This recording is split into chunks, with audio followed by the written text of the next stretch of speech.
niveau du Mali, Denise, on la garde dans notre mémoire parce que c'est une femme battante, une femme qui nous encourage, une femme qui nous motive et qui nous dit il faut aller, il faut aller.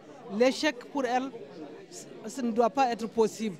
Et moi, je retiendrai de Denise deux choses. D'abord, c'était son sourire. Cet extraordinaire sourire qu'elle avait à la rencontre des gens à tout moment, dans la vie et dans le quotidien. Sa disponibilité aussi, absolument exceptionnelle. Disponibilité de tout instant, de tout moment, d'être capable de se mettre à la disposition de tout un chacun.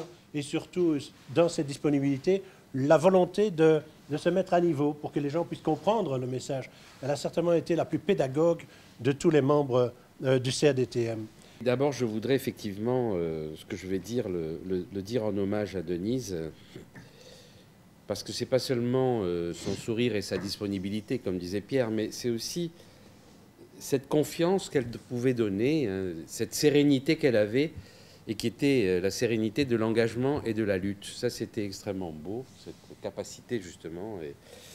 Et elle savait quelque chose qui est formidable, c'est tout ce qu'on peut apprendre des autres. Voilà. Et ça, je pense que c'est quelque chose... C'était une grande dame, et nous lui devons beaucoup.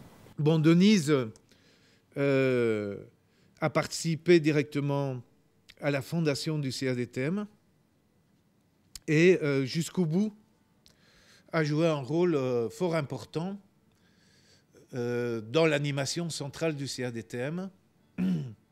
Elle a dirigé sur la fin de sa vie la revue du CADTM, Les Autres Voix de la Planète, pendant 2 ans.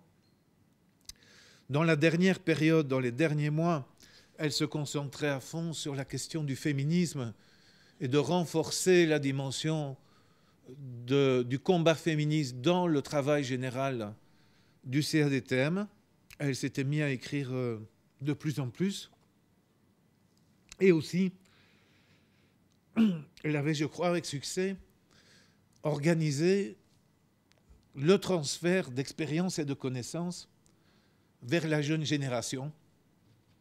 Des personnes comme Myriam, qui a introduit tout à l'heure ce séminaire et qui est la secrétaire générale du CADTM, et toute une génération de jeunes entre 20 et 35 ans, disons entre 25 et 35 ans, qui aujourd'hui assurent réellement la direction de l'essentiel du travail du CADTM.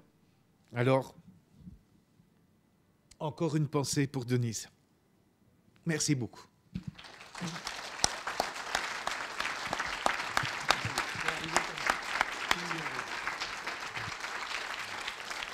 Je vais aller là.